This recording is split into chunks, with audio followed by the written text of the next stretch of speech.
સાથે હું છું વિધાતા સમાચારોની શરૂઆત ભારતમાં પહેલી સિંગલ ડોઝ રસીને મંજૂરી આપવામાં આવી છે। મનસુખ માંડવિયાએ ટ્વીટ કરીને આ અંગેની જાણકારી પણ આપી છે। જોન્સન એન્ડ જોન્સનની રસીને મંજૂરી આપવામાં આવી છે। ઇમરજન્સી ઉપયોગ માટે મંજૂરી આપવામાં આવી છે। તો ભારતમાં પહેલી સિંગલ ડોઝ રસીને મંજૂરીની જે લીલી ઝંડી છે તે મળી ચૂકી છે અને આ બાબતને લઈને ટ્વીટ કરીને સત્તાવાર રીતે કહેવામાં પણ આવ્યું છે, જાણકારી આપવામાં આવી છે। તો મનસુખ માંડવિયા તરફથી ટ્વીટ કરવામાં આવ્યું છે અને આ બાબતને લઈને કહેવામાં આવ્યું છે તો ઇમરજન્સી ઉપયોગ માટે જ મંજૂરી આપવામાં આવી છે।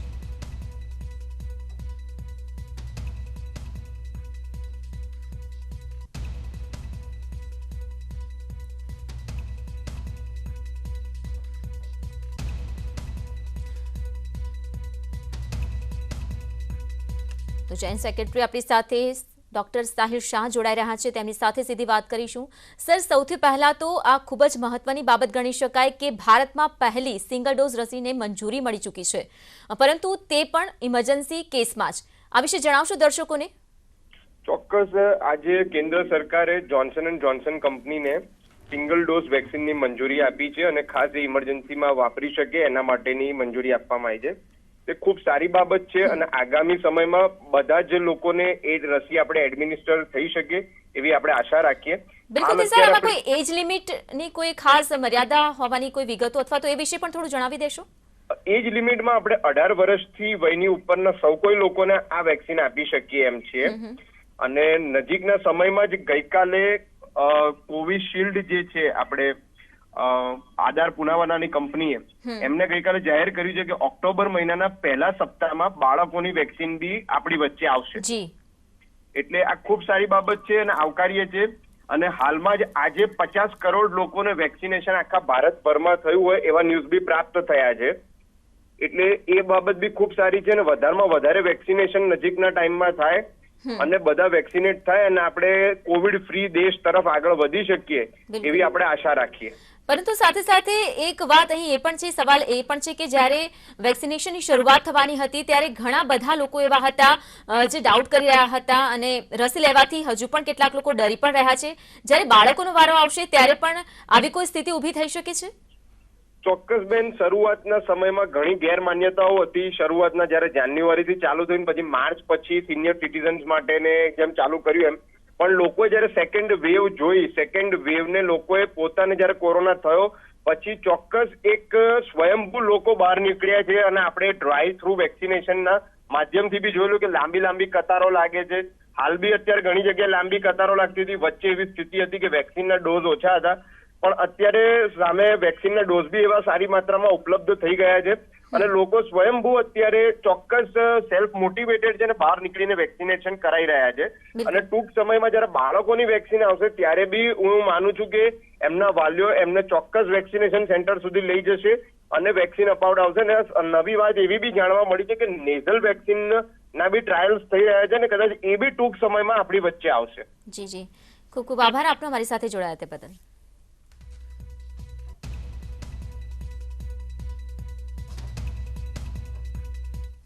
અને હવે વાત કરીએ રૂપાણી સરકારના કાર્યકાળના 5 વર્ષ થઈ રહેલા પૂરાની।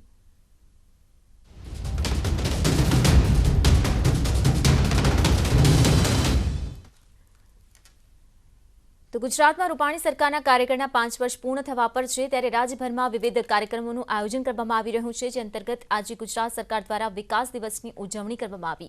તો રાજ્યના મુખ્યમંત્રી વિજય રૂપાણીની ઉપસ્થિતિમાં મહાત્મા મંદિર ખાતે કાર્યક્રમનું આયોજન કરવામાં આવ્યું, જેમાં કેન્દ્રીય ગૃહમંત્રી અમિત શાહે વર્ચ્યુઅલી ભાગ લીધો હતો અને 5300 કરોડ રૂપિયાના વિકાસ કામોનું ખાતમુહૂર્ત કર્યું।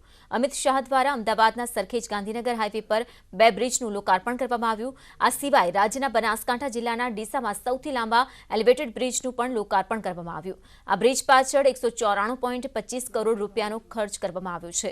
આ સાથે જ ગુજરાત સરકાર દ્વારા વિકાસ દિવસની ઉજવણીના ભાગરૂપે વતન પ્રેમ યોજનાનો પણ શુભારંભ કરાવવામાં આવ્યો, જે અંતર્ગત રાજ્યભરમાં 41 સ્થળો પર કાર્યક્રમનું આયોજન કરવામાં આવ્યું।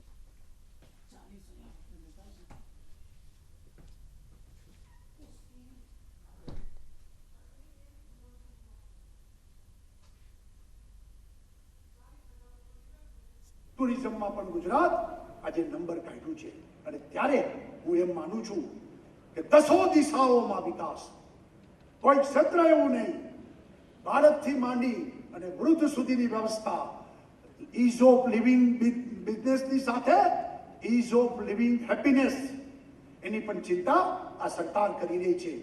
બધા સુખી તો સર્વ સુખી તો સુખી આપણે, એ મંત્રને લઈને અમારી સરકાર શરીરના કણ કણ, સમયની ક્ષણ ક્ષણ આ ગુજરાતની જનતા માટે સમર્પિત કરીને અમે લોકો કામ કરી રહ્યા છીએ. અમારા મોવડી મંડળ અમના સતત માર્ગદર્શન અને એમના આશીર્વાદ મળી રહ્યા છે. નરેન્દ્રભાઈ, અમિતભાઈ વગેરે અમને સતત માર્ગદર્શન આપી રહ્યા છે. અને સાથે સાથે ગુજરાતની જનતાનો પણ દરેક ક્ષેત્રમાં અમને પૂરો સાથ અને સહકાર મળ્યો છે. અમે સત્તા એ સેવાનું સાધન છે, સત્તા સેવા માટે છે, સત્તા અમે ભોગવવા માટે નથી આવ્યા. સુજલામ સુફલામ યોજના અને સૌની યોજનાનો વિચાર કર્યો હતો ત્યારે હું વિધાનસભાનો સદસ્ય હતો, રાજ્યના મંત્રીમંડળનો સદસ્ય હતો. વિપક્ષ તંજ કસતા હતા કે આવડી મોટી પાઇપોમાંથી શું જશે, આવડી મોટી નહેરોમાંથી હવા જશે. આજે મારે વિપક્ષના મિત્રોને કહેવું છે કે પાણી છેક બનાસકાંઠાએ પહોંચ્યું છે અને પાણી સૌરાષ્ટ્રના ગામે ગામ પહોંચ્યું છે. ટેન્કર રાજથી મુક્તિ કરાવવાનું કામ આ દેશના વડાપ્રધાન નરેન્દ્રભાઈ જે શરૂ કર્યું હતું આજે લગભગ પૂરું થવાના આરે પહોંચ્યું છે. ગુજરાતના અને દેશના બક્ષીપંથ સમાજના લોકો, પછાત વર્ગના લોકો, એમને સેન્ટ્રલ કોટાની અંદર મેડિકલ સીટોમાં રિઝર્વેશન નહોતું મળતું અને આર્થિક રૂપે પછાત બાળકો જે બિન અનામત જાતિઓના છે એમને પણ 10% રિઝર્વેશન નહોતું મળતું. નરેન્દ્રભાઈએ કેન્દ્રના કોટાની બધી જ મેડિકલની સીટો, ચાહે ગ્રેજ્યુએશનની હો ચાહે પોસ્ટ ગ્રેજ્યુએશનની, એની અંદર 27% રિઝર્વેશન પછાત વર્ગના બાળકો માટે અને 10% રિઝર્વેશન ઇકોનોમિકલી બેકવર્ડ લોકો માટે શરૂ કરી એક નવી શરૂઆત કરી છે. સરખેજ ગાંધીનગર હાઈવે પર બ્રિજનો નજારો જોવા મળ્યો, જ્યાં 35 કરોડના ખર્ચે નવનિર્મિત ફ્લાયઓવર સરગાસણ ખાતે નિર્મિત થયું છે. ફ્લાયઓવરના દ્રશ્યો તો ફ્લાયઓવર બ્રિજનું અમિત શાહે લોકાર્પણ કર્યું છે, જેનો અદ્ભુત નજારો જોવા મળી રહ્યો છે.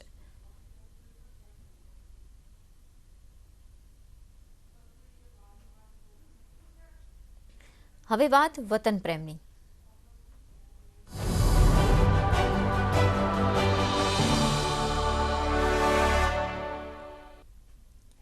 ગુજરાત સરકારે લોન્ચ કરી છે વતન પ્રેમ યોજના. 40% રકમ સરકાર આપશે અને 60% રકમ વ્યક્તિ કે વ્યક્તિનો સમૂહ આપી શકે છે.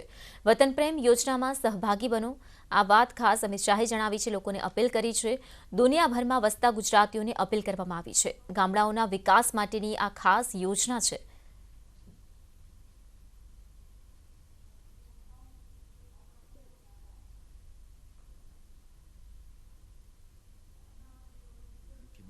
યોજનાની જાહેરાત કરી છે. આ યોજનામાં કોઈ પણ ગુજરાતી ગુજરાતમાં રહેતો હોય, ગુજરાતની બહાર રહેતો હોય, વિદેશમાં રહેતો હોય, પોતાનું મૂળ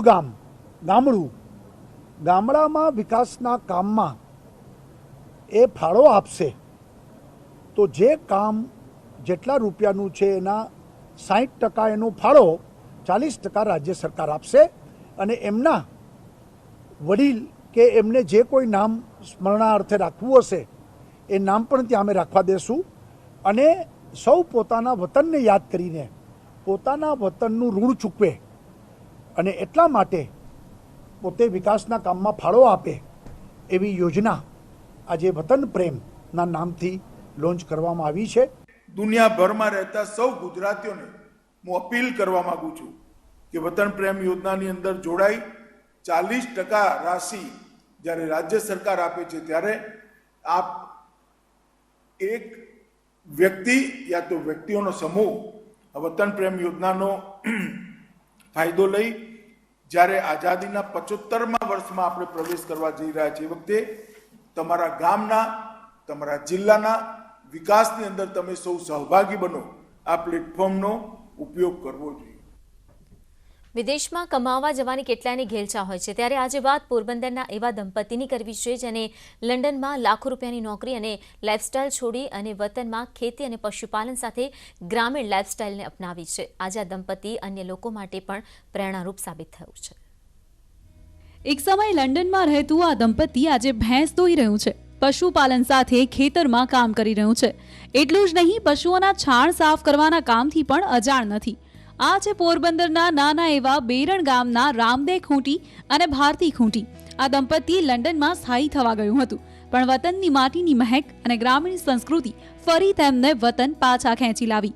વતન પરત ફરી આ દંપતી માવતરની સેવાની સાથે સાથે ખેતી અને પશુપાલનમાંથી કમાણી કરી લોકોને પ્રેરણા પૂરું પાડી રહ્યા છે.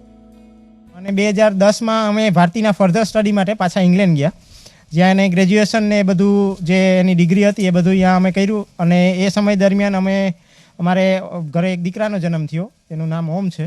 અને એ ટાઈમ પછીથી અમે બે ડિસાઈડ કર્યું એવું કે આપણે ઇન્ડિયા પાછા વયા જઈએ. એનું મેઇન કારણ હતું, મારા મમ્મી પપ્પાને હું એક જ દીકરો હું, અને બીજું કે અમારા બેયના વિચાર એક એ મળતા હતા કે અમને આપણી જે સંસ્કૃતિ છે અને અમારી જે ગામડાની લાઈફસ્ટાઈલ છે મેર લોકોની જે ખાસ, એનાથી અમે બેય જોડાયેલા હતા. અને પશુપાલન ને હોર્સ લવર છે અમે બેય, ઘોડાઓના શોખીન. એટલે એના માટે થઈને ખાસ અમે પાછા આવ્યા ઇન્ડિયા. અને અહીંયા આવીને આ પશુપાલનનો આઈડિયો પણ અમે એ જ રીતે જ અપનાવ્યો, કારણ કે અમારે ઘર માટે બે ભેંસો હતી જે ઘરે ખાવા પીવામાં દૂધાણું જોતું હોય ગામડામાં, એના માટે. અને ગાય હતી, તો પછી અમે ભેંસુનો બિઝનેસ વધાર્યો અને જે દૂધના ભાવ પણ સારા મળતા હતા, તો એમાં ઘણા સારા રૂપિયા કમાઈ શકીએ એવું હતું. અને સાથે એક જ હારે વાડીએ બધા સાથે રહી શકતા હતા. આ દંપતીએ ન માત્ર વતન પરત ફરી દેશી જીવનશૈલી અપનાવી, પણ યુટ્યુબ ચેનલ થકી આ દેશી જીવનશૈલી દેશ વિદેશમાં પણ પહોંચાડી.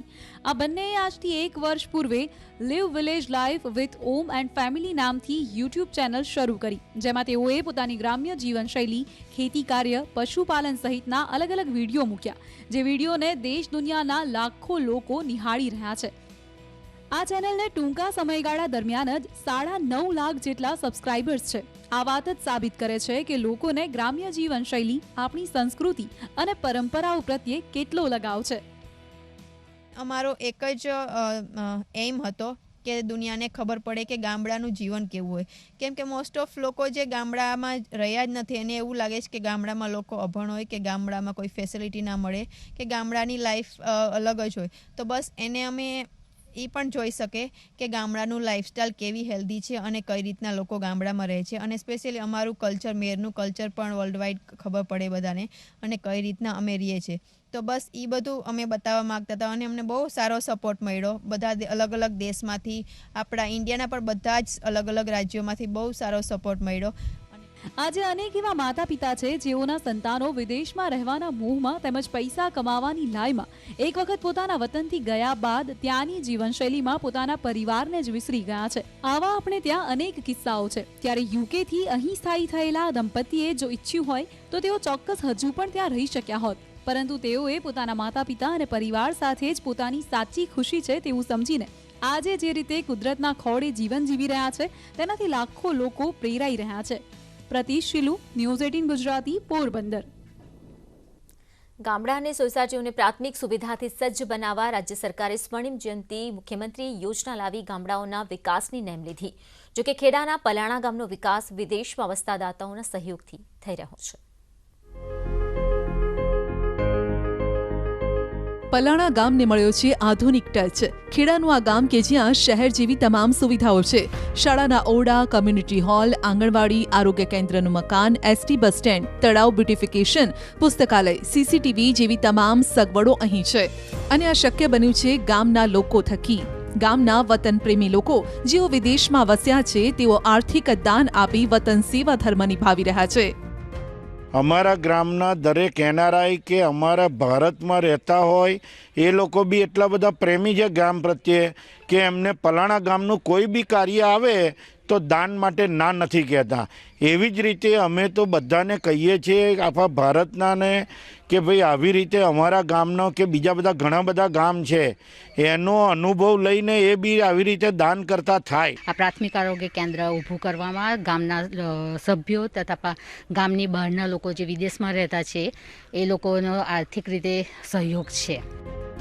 રાજ્ય સરકારનો આ યોજના જાહેર કરવાનો હેતુ છે કે ગામડાના લોકો કામ ધંધા અર્થે જિલ્લા, રાજ્ય કે દેશ વિદેશમાં વસતા હોય અને જે લોકો આર્થિક રીતે સમૃદ્ધ હોય તેઓના સહયોગથી ગામનો વિકાસ કરી શકાય. આવો ફાળો હું બીજા ગામના લોકોના દેશમાં વસતા કે સિટીમાં વસતા લોકો જે બિઝનેસ કરતા હોય એમને રિક્વેસ્ટ કરું કે એમના ગામ માટે ફાળો આપે અને આ સરકારશ્રીનો યોજનાનો વતન પ્રેમીનો લાભ લે. આપને જણાવી દઈએ કે સ્વર્ણિમ જયંતિ મુખ્યમંત્રી યોજના અંતર્ગત સરકાર, ધારાસભ્ય અને કોર્પોરેટર તરફથી ખર્ચનો કુલ 90% હિસ્સો અને દાતા 10% ખર્ચ ભોગવે છે. જો કે ખેડાના પલાણા ગામ જેવા અનેક ગામ છે કે જ્યાં દાતાઓના સહયોગથી ગામનો વિકાસ થયેલો છે. જનક જાગીરદાર, ન્યૂઝ 18 ગુજરાતી, ખેડા. અને મહત્વના સમાચારો સાથે પાછા ફરીશું એક બ્રેક બાદ. નાયબ મુખ્યમંત્રી તરફથી મહત્વનું નિવેદન આપવામાં આવ્યું છે. સરકાર કે પક્ષમાં કોઈ પણ પ્રકારની અસ્થિરતા નથી. રાજકીય સ્થિરતા થકી જ રાજ્યનો વિકાસ થયો છે. સરકાર અને સંગઠન વચ્ચે શ્રેષ્ઠ સંકલનનો દાવો કર્યો છે. નીતિન પટેલે આ દાવો કર્યો છે તો ગુજરાતમાં રાજકીય સ્થિરતા હોવાનો દાવો તેમણે કર્યો છે. કે રાજ્યનો વિકાસ કે દેશનો વિકાસ કરવો હોય તો રાજકીય સ્થિરતા હોવી ખૂબ જરૂરી છે. જો રાજકીય સ્થિરતા ન હોય, રાજકીય ખેંચાખેંચી હોય, સરકારમાં ખેંચાખેંચી હોય, પક્ષમાં ખેંચાખેંચી હોય, પ્રજામાં અસંતોષ હોય તો સરકાર સફળતાપૂર્વક આગળ વધી શકતી નથી.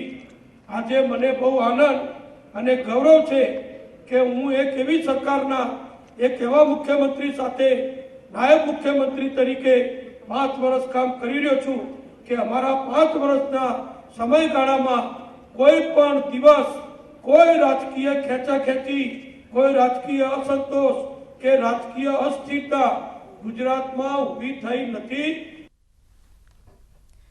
ભાજપ કાર્યાલય સામે ભાજપના કાર્યકરના ઉપવાસ પક્ષ દ્વારા અવગણના થતી હોવાને લઈને ઉપવાસ કરવામાં આવે છે. અમરનાથ ઉપવાસ પર ઉતર્યા છે. ભાજપના રુદ્રદત્ત રાવલ ઉપવાસ પર ઉતર્યા છે. 1985 થી ભાજપ સાથે જોડાયેલા છે. હોદ્દા માટે નેતાજી ઉપવાસ પર બેઠા છે. તો પક્ષમાં કોઈ ધ્યાન નથી આપતું તે બાબતને લઈને પણ તેમનું જણાવવું છે. ભાજપ કાર્યાલયની સામે જ તેમણે ઉપવાસ શરૂ કર્યા છે. તો પાટણમાં ભાજપ કાર્યાલય સામે ભાજપના નેતાએ જ ઉપવાસ કર્યા છે.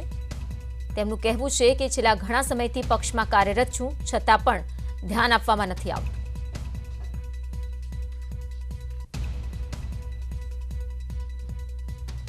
નેટવર્ક 18 ફેડરલ બેંક સંજીવની ગાડી ભારતભરના કોવિડ અસરગ્રસ્ત જિલ્લાઓના ચક્કર લગાવી રહી છે. રસી માટે જાગૃતિ ફેલાવવા મારી પહેલને તમે પણ સમર્થન આપી આ અભિયાનને વધુ મજબૂત બનાવો. ચાલો જાણીએ કે સંજીવની ગાડી હાલ કયા જિલ્લામાં અને કયા ગામમાં પહોંચી છે. સંજીવની ગાડી મહારાષ્ટ્રના નાસિકના ગુલવાંચ અને મુસલગાંવ ગામની મુલાકાત લીધી. આંધ્રપ્રદેશના ગંટુરમાં અડાવુ, લાડીવી અને કુચીનાપુડીની મુલાકાત લીધી. સંજીવની ગાડી અત્યાર સુધીમાં 498 ગામડાઓના 2,54,050 લોકો સાથે મુલાકાત કરી અને રસી વિશે લોકોને જાગૃત કર્યા.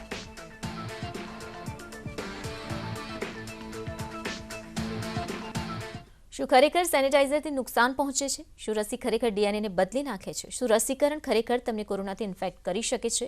જો તમને આવા કોઈ પણ સવાલો મૂંઝવે છે તો હવે એક જ જગ્યા એવી છે જ્યાં તમને તમારા તમામ સવાલોના જવાબો મળી જશે અને તે પણ તમારા ફોન પર. નેટવર્ક 18 અને ફેડરલ બેંકના રાષ્ટ્રવ્યાપી કોરોના વિરોધી સંજીવની આ શોર્ટ ઓફ લાઈફ કેમ્પેઇનના ભાગરૂપે રસીકરણ માટે જાગૃતિ ફેલાવવા માટે એક વોટ્સએપ હેલ્પલાઇન લોન્ચ કરવામાં આવી છે. તમારે માત્ર 7977773753 નંબર પર વોટ્સએપ કરવાનો રહેશે અને તમને તમારા સવાલોના જવાબો વોટ્સએપ પર જ મળી જશે અને તે પણ એવા કે જે વેરીફાઈડ કરેલા અને ક્રોસ ચેક કરેલા હશે. તમારી કોઈપણ મૂંઝવણને હવે વોટ્સએપ કરો માત્ર એક નંબર પર અને મેળવો બધા જ સવાલોના જવાબો તમારી સ્ક્રીન પર જ. વધુ માહિતી માટે સંપર્ક કરો www.moneycontrol.com/sanjeevni.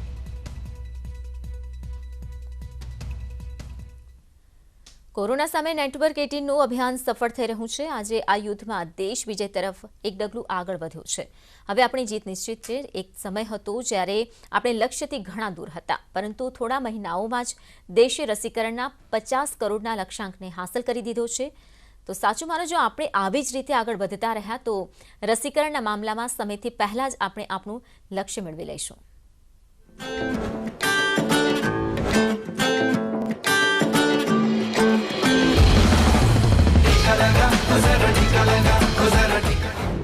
कोरोना के खिलाफ एक है हिंदुस्तान. देश में 50 करोड़ के पार पहुंचा वैक्सीनेशन। कोरोना के खिलाफ एक है हिंदुस्तान, ये हमने साबित कर दिखाया है। हमने दुनिया को दिखा दिया कि कोई भी लक्ष्य भारत के लिए नामुमकिन नहीं है। अभी 6 महीने भी पूरे नहीं हुए जब भारत में पहली बार इसी साल 16 जनवरी को कोविड-19 वैक्सीन की शुरुआत की गई थी और महज 6 महीने के अंदर देश ने 50 करोड़ वैक्सीनेशन का रिकॉर्ड कायम कर दिया। स्वास्थ्य मंत्री मनसुख मंडाविया ने खुद ट्वीट कर इसको बताया और इसे ऐतिहासिक उपलब्धि करार दिया। तो वहीं प्रधानमंत्री नरेंद्र मोदी ने भी ट्वीट कर इसकी जानकारी देते हुए लिखा है कि कोविड के खिलाफ जंग में ये एक मजबूत पहल है। जल्द ही ये आंकड़े और बढ़ेंगे। साथ ही ये सुनिश्चित किया जाएगा कि सबको वैक्सीन मुफ्त वैक्सीन अभियान के तहत सभी नागरिकों को वैक्सीन मिले। कोरोना के खिलाफ लड़ाई में भारत ने ऐतिहासिक उपलब्धि हासिल की है। देश ने टीकाकरण में 50 करोड़ के आंकड़े को पार कर लिया। स्वास्थ्य मंत्री ने इसके लिए समस्त देशवासियों और स्वास्थ्य कर्मियों को बधाई देते हुए धन्यवाद किया। आपको बता दें कि कोरोना पर काबू पाने के लिए पूरे देश में सरकार की तरफ से टीकाकरण अभियान चलाया जा रहा है। इसी कड़ी में नेटवर्क 18 भी अपनी जिम्मेदारी निभाते हुए लगातार लोगों को जागरूक कर रहा है। फिल वक्त देश में फिलहाल 3 टीके उपलब्ध हैं, जिनमें ऑक्सफोर्ड एस्ट्रोजेनिका का कोविशील्ड, भारत बायोटेक का कोवैक्सीन और रूसी स्पुतनिक भी शामिल है, जो 18 साल से ज्यादा उम्र के सभी वयस्क नागरिकों के लिए उपलब्ध है। सरकार की तरफ से भी लोगों को मुफ्त टीका दिया जा रहा है। बच्चों के लिए भी टीके का ट्रायल अपने फाइनल स्टेज पर है। उम्मीद जताई जा रही है कि अगर सब कुछ सही रहा तो अगले कुछ महीनों में बच्चों के लिए भी टीका उपलब्ध हो जाएगा। बहरहाल इसमें कोई शक नहीं कि देश में चल रहे टीकाकरण अभियान को कामयाब बनाने में राज्य सरकारों का भी महत्वपूर्ण योगदान है। खासकर देश के 5 राज्य मध्य प्रदेश, गुजरात, राजस्थान, महाराष्ट्र और उत्तर प्रदेश में 18 से 44 साल की उम्र के 1 करोड़ से ज्यादा लोगों को टीका दिया जा चुका है। उम्मीद है कि आने वाले महीनों में वैक्सीनेशन की रफ्तार और तेज होगी और टीकाकरण के मामले में भारत दुनिया के अग्रणी देशों में पहले नंबर पर होगा।